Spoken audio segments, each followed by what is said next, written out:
One Piece, a show about pirates, freedom, fun, joy, and fighting. But is this really all there is to it? The #1 selling manga ever, 2 Emmy Awards, best continuing series back to back, and 1100 plus episodes to show for it. But why? What exactly makes this show stand out above the rest? Well, let me take you on a short journey to show you exactly what makes One Piece, One Piece.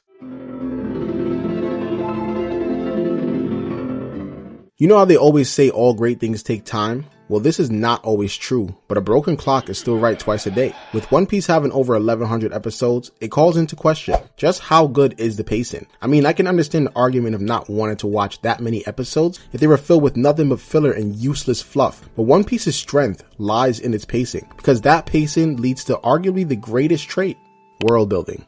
The very moment you're brought into One Piece, you already feel the world is too large to fathom. There's so much unknown and many mysteries and secrets to discover. It keeps expanding, and somehow it never loses that focus. Every new arc feels like a piece of a puzzle that's just been waiting to click into place. You start to see how everything connects, how stories that once felt separate begin to intertwine, and then you realize you've been watching one massive tale of art unfold the entire time. And what's crazy is that it never feels empty. Every moment serves a purpose. Even the slower episodes give you a reason to care. There's a bit of backstory, or even a newer layer to a world that gives a quiet look at what drives these characters. That's what makes the pacing work. It's not about how fast or slow things move, but more so about how much meaning they hold in the grand scheme of things. One Piece takes its time because it wants you to live in its world. It wants you to feel what it's like to dream just as big as the sea itself. All those little touches build a sense of scale that makes the world feel real. You start to believe it could keep going on forever, even beyond what you see on screen. That's the, dare I say, genius of its pacing. It expands the world outward. Every arc feels like it opens another door, revealing how much more there is left to explore. And because it takes its time, nothing ever feels forced. When a major moment finally happens, it hits harder because you've seen everything leading up to it. That payoff is worth the 100 episodes it took to get there. Real exploration takes time, and discovery takes patience. Take Columbus, for instance, which is probably a terrible example considering he might have been a real pirate himself, but do you think he was able to achieve the traveling he's done in just a year or two? Absolutely not, which is why the show doesn't skip ahead to the next big thing. It lets you experience the journey in full, because that's what brings the most satisfaction. And Oda doesn't just leave you with nothing to hold on to. There are so many subliminal messages and hidden foreshadowing in the episodes that if you skip an arc like Skypiea, which a lot of fans love to do, you might miss when he foreshadowed Nika or Joy Boy. And because of that patience, you end up forming a real connection with the world. You've been there for the early clues and small discoveries that end up meaning everything later on, because it really isn't just a story you watch, it's one that you grow with. I remember starting this series in like 2013 when the anime was only up to Impel Down, and I thought 300 episodes was a lot. Now fast forward over a decade later, and it's still running strong. And it's not really being dragged out as you would imagine in anime as long as this would. That's what makes One Piece pacing so powerful. It teaches you to slow down, to notice things, and to appreciate the build-up as much as the big moments. And this is ironically the main reason I was able to enjoy shows like Frieren with slow build-up, because I understood that you can be rewarded with patience. And as great as the world building is, Oda uses other elements that make One Piece a great anime. But first, let's test that patience before the next segment.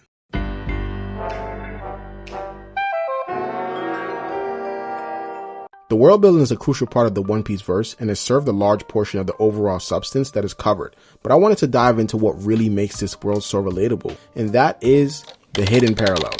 These aren't just small details that were woven into the story that can be interpreted in many ways. They're as real as it can get. And with Egghead showing Kuma's backstory, it becomes more and more evident the writing takes inspiration from real life events. When you start to look closer, you realize that One Piece mirrors the real world in ways that go far beyond surface level references. The oppression we see in certain islands, the divide between the rich and the poor, the fear of the unknown, these aren't just plot devices. They're more like reflections of real struggles and emotions that real people deal with. Even the geography of the world feels purposeful. The separation of the seas, all the way down to the way rumors spread, all of it builds a believable ecosystem that mirrors how our world functions. You can see it in places like Dressrosa.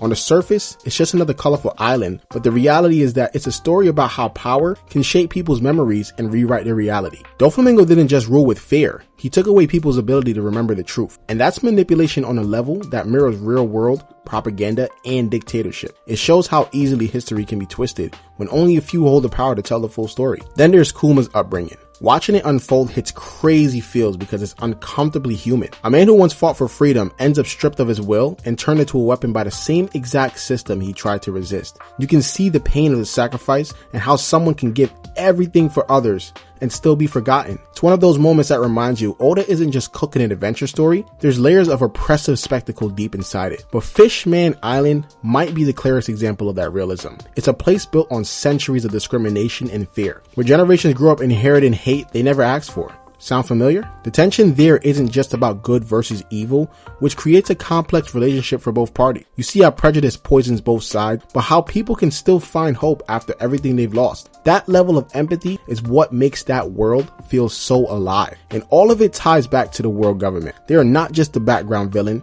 it's a system built on silence. It hides the truth, erases history, and decides who gets to be free and who doesn't. The more you learn about it, the more you understand why Luffy, who's pure of heart, became a pirate, which in our world is almost universally seen as a bad thing. And that leads to the next point being freedom.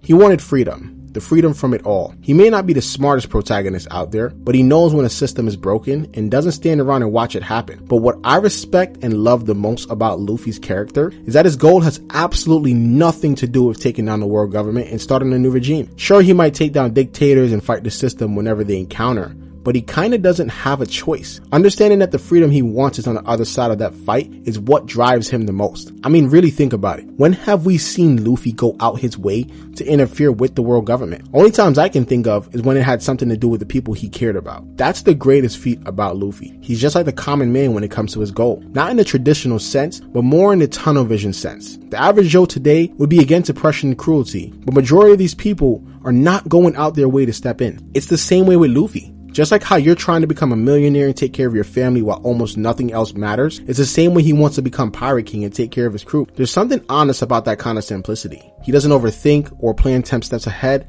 He just moves forward with his heart, and somehow that's enough to change the world around him. And that's the brilliance of One Piece. It shows how one person's dream can ripple out and inspire everyone they meet. Luffy's dream doesn't just stay his alone, it becomes something his crew and even strangers start to believe in too. That's how Oda ties the emotional core of the story back into the world building. With every island the crew visits, or every new person they meet, whether good or bad, they become part of that shared dream. And when you look at it that way, the story stops being about pirates and actually, ironically, about the friends you made along the way. And that's what keeps me watching after all these years. I'm not just watching characters chase treasure, I'm watching them build something that reminds you why dreaming big, even when it seems impossible, is still worth it. Which leads to the final and most important reason as to why One Piece is as great as it is, and that is Oda.